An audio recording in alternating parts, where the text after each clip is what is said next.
Good morning. Scott here. It's barely morning, I guess. We're working on noon now. It's 11:30. Come on. I am out walking the dog and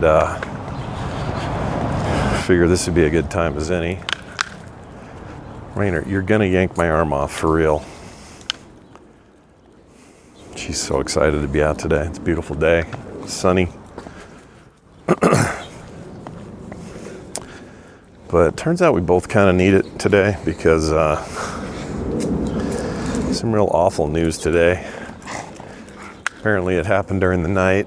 And I must have been, I was up pretty late. I think I didn't get to sleep till around 1:45. But I didn't hear about it until the morning. But we had somebody in our community who's really one of everyone's favorites, just the super nice guy. He went by Wabbit Magic, or sometimes Wabbit in the Discord and things, but he was his name was Alan. And come on, Rainer, this way. He has been part of the Frogpants community for quite a while, and just a great dude. Just always showed up for stuff. Was like the first in the chat room to say hi to everyone. He was always just really kind and funny, and was just a sweetheart of a dude. And we already had hung out with him online in various ways. We had different community game nights together, and he would be part of that. We would do our monthly play dates we do on the morning stream, which is like, a whole bunch of us get together and play some of those Jackbox games, or occasionally Among Us or whatever. And he always loved that and was always there. And anyway, to make it even more personal, he was able to, after a couple years of wanting to go and not being able to, was able to come to Vegas for our Vegas event, TMS Vegas, back in April, and end of April. It's only been a month, and we finally got to meet him, and he got to meet us and my sister Wendy and all this kind of stuff. People he wanted to finally meet, and it was really great to do that. And he's first thing he does is he shows up with this handmade little playable arcade thing that he's holding in your palm. It's basically like a little tiny arcade cabinet. I forget the name of the kit, but it's basically a kit you have to buy, and then you manually put it together, or you solder it. It's like just a whole project, and it's so cool. It's like this functioning little thing with all these little weird games loaded on it. And it was just a nice gesture. It was just the perfect thing for me. I just love that stuff. And I think he made one for my co-host Brian from TMS. And anyway, as soon as I got that thing home, my daughters completely commandeered it. And they're like, "Dad, this is so cool. What is this?" And I let it slip on the air that my kids were taking, they were kept nabbing it and using it. And what does he do? He puts together 2 more of these things, which are not easy to do. They take forever. It's a big, giant soldering job. And he sends 2 more of these in the mail and just says, "Here, these are for your kids." Just kind, wonderful, nice dude, just thoughtful. And he passed away, like out of nowhere. I don't know the details. I think somebody was saying something about a severe seizure or something. I don't want to speculate, because I don't know. It just feels disrespectful at this point, because I'm not really that worried about why. I'm more worried about that it happened and that he's gone. And I was talking to Carter this morning about this. She'd probably be mad if I told people this, but whatever. She's very upset about it. Kind of been crying all morning, and she's very sweet that way. As much as her and I goof around on air and stuff and tease each other, and that's kind of our relationship, but she's such a softie and has a huge heart, and this really sideswiped her. Especially given, the fact that he'd just reached out and sent them stuff and all that. And it's just, I don't know, just really hit home. She was in Vegas with us as well, so she got to meet him. And I don't know, it's hard. Like, when I was early on in this quote-unquote business, having an online community and trying to build one up was, it's the kind of thing that you don't really think about it, because you're just sort of like, well, I'm making stuff, and then people are showing up and they're liking it, and then we're in a forum together and we're all talking, and that grows into this and that goes into that, and you just think these people, in some weird way, they're immortal. I can't explain why it feels that way, but it just feels like everybody's kind of permanent, especially the ones that really have a seat at the table, or the ones that really, step up to be the people everyone knows and relies on and whatever. And you just don't think of them as somebody who might not be there. So when it happens, it's just shocking. You don't get the advantage of, grandma, she's been for a couple of years now. We've been, that sort of thing. You don't have that. You just have suddenness. You just have shock. You just have like what could have been instead of what was. A little like when my dad died, but when people are taken quickly like that, it's just like, man, what is the deal? It doesn't seem fair, but he was so great, man. It just sucks. This is if you've been around for a long time, you may remember Ralph back in some would say Ralphie. I just said Ralph. Back in the day, Ralph was a member of our community, an amazing part of it. Everybody had contact with Ralph in some way, all of it positive. He was this wonderful influence on everybody, just kind-hearted and great. And once again, somebody who had an impact on my kids when they were, younger, mid-teens or younger. He sat down with a handful of these kids and taught them how to play Magic the Gathering at a Nerdtacular one year. He was awesome, but as things go, in 2017, he also died suddenly, without warning, and it just left the community just devastated. Like, so I don't know. It's really that, and now this, and we've had others, right? We've had plenty of people. Yeah, I mean, look, we live a mortal existence. We don't have forever, and sometimes people get taken before their time. Sometimes people, sometimes people just slowly, like, maybe fall off the radar, and we don't know where they're at, and then we find out later that they're gone. And that, I don't like that either. Boy, I hate that, because I feel like we weren't there for them. Whatever that even means. Oh, no, it's an emotionally tricky. The whole thing sucks. I hate it. And, Rainer, what are we doing? Come here. There you go.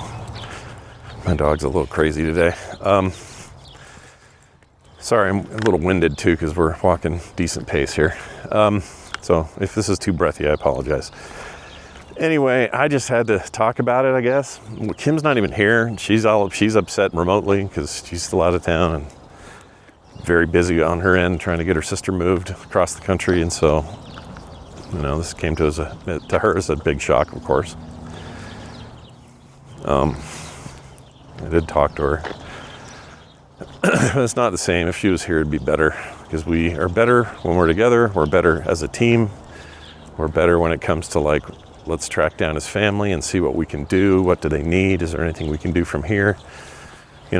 All those things. She's so much better at that logical, let's do what's right now. And I get all wound up in the esoteric loss of it all. And she somehow will kind of be able to do both. She's not emotionally closed to it, obviously. But she's very good at saying, well, we need to get feet on the road and figure it out. What are we going to do? So I'm missing that.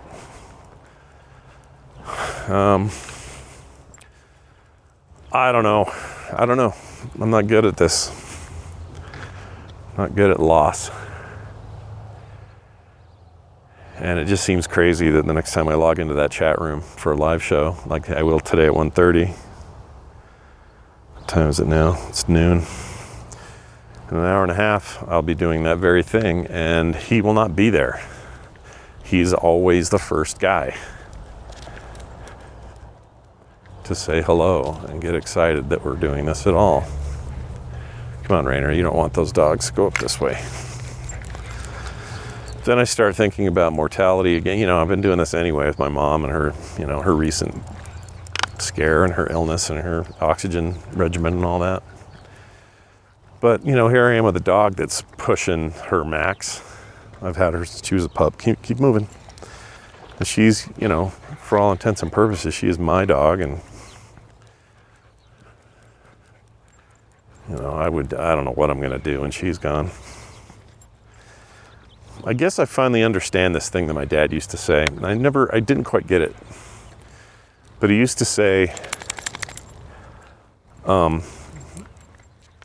want to go quick because I don't want to be a burden on anyone. And we used to be like, well, that's not fair to us. We want you to be around. And, you know, I don't know, we had kind of not an annoyed reaction, but kind of, we didn't understand it, I think, as kids anyway. But I think I understand it better now. You know, if you, like, I do not want, whatever my end date is, whatever my expiration is, all right, I don't know when that is. I have no way to predict it, and I'm in, you know, good health. I don't have any kind of weird stuff going on, really. So, you know, maybe I'm a prime candidate for the sudden thing. I don't know. But anyway, the point is, when that happens, I can see it now. I can see why he wanted that. He don't want to, you know, go. It doesn't mean he wants to leave. It just means that if he's going to, wouldn't you rather leave less of a hole? And maybe we can't actually control that, but he can't, you know, he wanted to go out without leaving everybody with huge financial debt and you know, oh, sorry, Rain, I pulled her while she was peeing, sorry. Or without, you know, months to years of critical care and all that kind of stuff. And, you know, I kind of get it now. Whatever, it's not good. We are evolved creatures who are meant to fight for our survival, and no matter what our situation or station is, and it's probably good to come to grips with that and acknowledge that, you know, whenever somebody goes, I guess they just go. You know, I've also, last couple of days, I don't get into why I think or why I'm noticing this. I think you probably know. It's been an interesting couple of days. But it feels like the world is divided by two different people. And I know I am not one for generalizations. I don't like it. And when I do it, I try to pull back and not do it. But I'm going to make this one because it's how it feels. Whether it is like this or not, it's a different conversation. But it feels there are two people. One, they see let's say, they're walking down the street and they see down an alley leaned up against a rock. They see come on, Rainer, you're killing my story here. There you go. Not a rock, what am I trying to say? They're wedged up between a couple of garbage cans. Just picture this story, this image, if you will. They don't have a home. They're perhaps just, you know, completely utterly addicted to the drugs that they've been taking their whole life. They, you know, complete another just misery and sadness and addiction, and, you know, can't get out of the spiral and all that. All right. So you see that person laying there in your head? It sometimes feels like there's one person, one half of the world says, oh man, I wish I could do something, and maybe I can give them a little money, but maybe let's go get some food or something. Or is there an agency we can talk to that maybe can help us? You know, that person. And then there's the other person whose first feeling is of disgust, who says things like, well, they made their bed, now they have to sleep in it.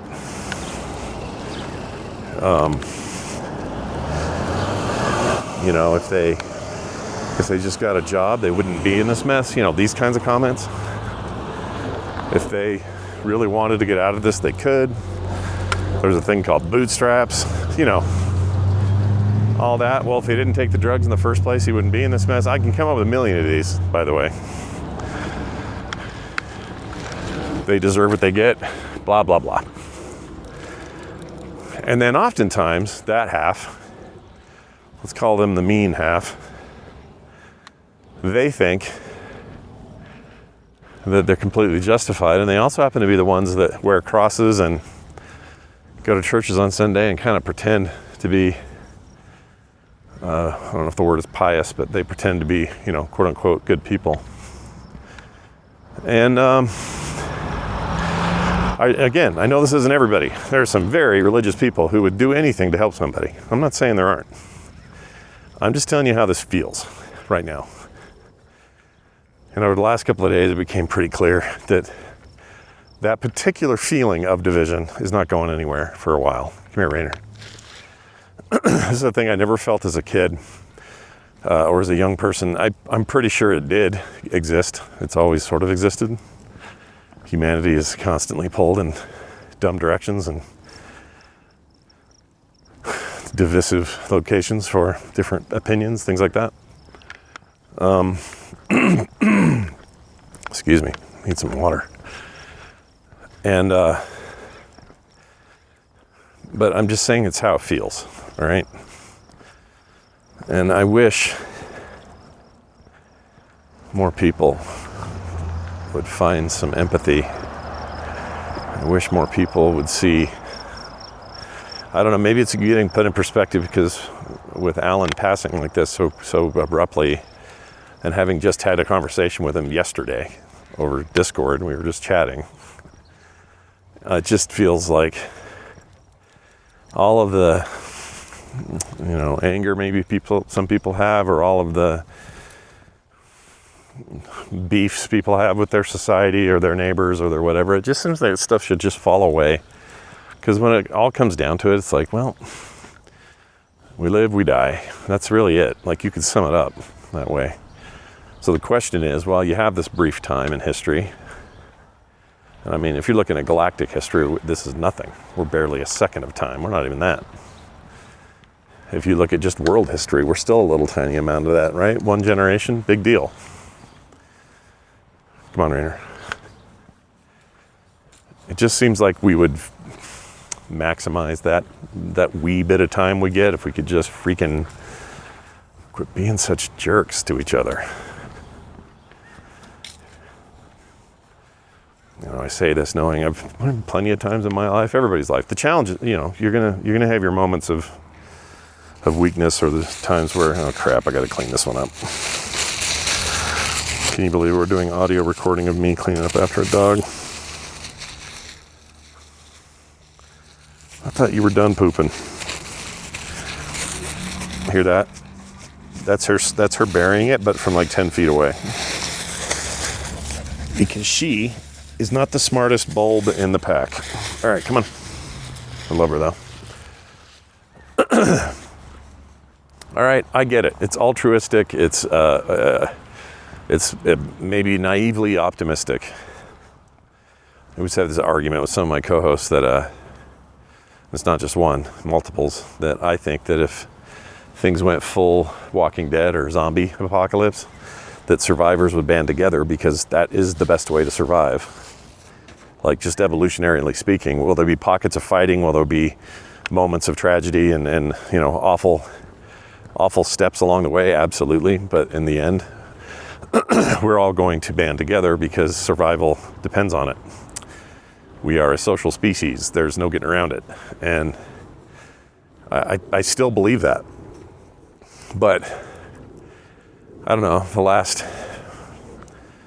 however many years, it definitely does feel like there would be more opposition to my utopian concept than I initially, you know, maybe applied to this. That's okay. I can admit that. It's fine. I still think ultimately, like, people think what I mean is that people immediately just drop all their animosity and come together. That's not what I'm saying at all. I'm saying it will happen in bits and pieces and bobs, and there'll be, like, a very small group here and a small group there, and then maybe those merge and eventually, and there will be people with good intentions want to lead their people in good ways and all that, but it will be surrounded by a bunch of really bad behavior. No doubt about that. I just don't think that ends up ultimately winning, because that end is everyone's dead or enslaved or whatever. And my thinking is, my complaint has always been that the show, like The Walking Dead and various sort of zombie properties, they don't really get that part right, in my opinion. It makes for better drama to not get that right. Nobody's there for this all working out. You need the conflict, right? That's what TV and movies do. But I do believe life is a lot more mundane and boring than that, and people will band together. We gotta grow that corn. We gotta feed these people. You have these skills, I have these skills, she has those skills, everybody's got these skills. We're all gonna come together and make those skills work for the greater good. And then you're gonna have somebody steal a bunch of corn, and you're gonna have to make a hard decision. Do you kick them out of the group? Do you send them on the road, banish them basically? Do you tie them to a tree for 3 days until they apologize? Like, what do you do? Like, all those things are true, You're just like society now. You gotta deal with your miscreants, your criminals, your whatevers. But overall, the overall chart will trend upward. And part of the reason I believe that is this may sound silly to some of you, maybe some of you will get it because you're in it, but this community that has been built, honestly, it feels like with or without me sometimes, is proof that there are a lot of people in a lot of walks of life who are completely willing to band together despite differences and to do good for each other. And that happens every day. And it's small, relatively speaking. This isn't millions of people. It's, many hundreds of the the ones in the foreground, and then thousands after them. But it ain't, we're not talking about 8 billion people on a planet. So I understand that. Scale is hard. Scaling human endeavor is hard. But I would feel pretty good about being with these people in hard times. I think they would have each other's backs more than they wouldn't. And I think that their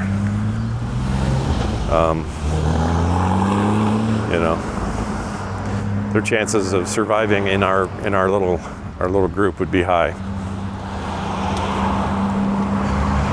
But what do I know? I think that's it for today. Just needed to talk about this a little bit. If you knew Alan, profoundly sorry for everybody who knew him. It's just so shitty. We're gonna definitely miss him.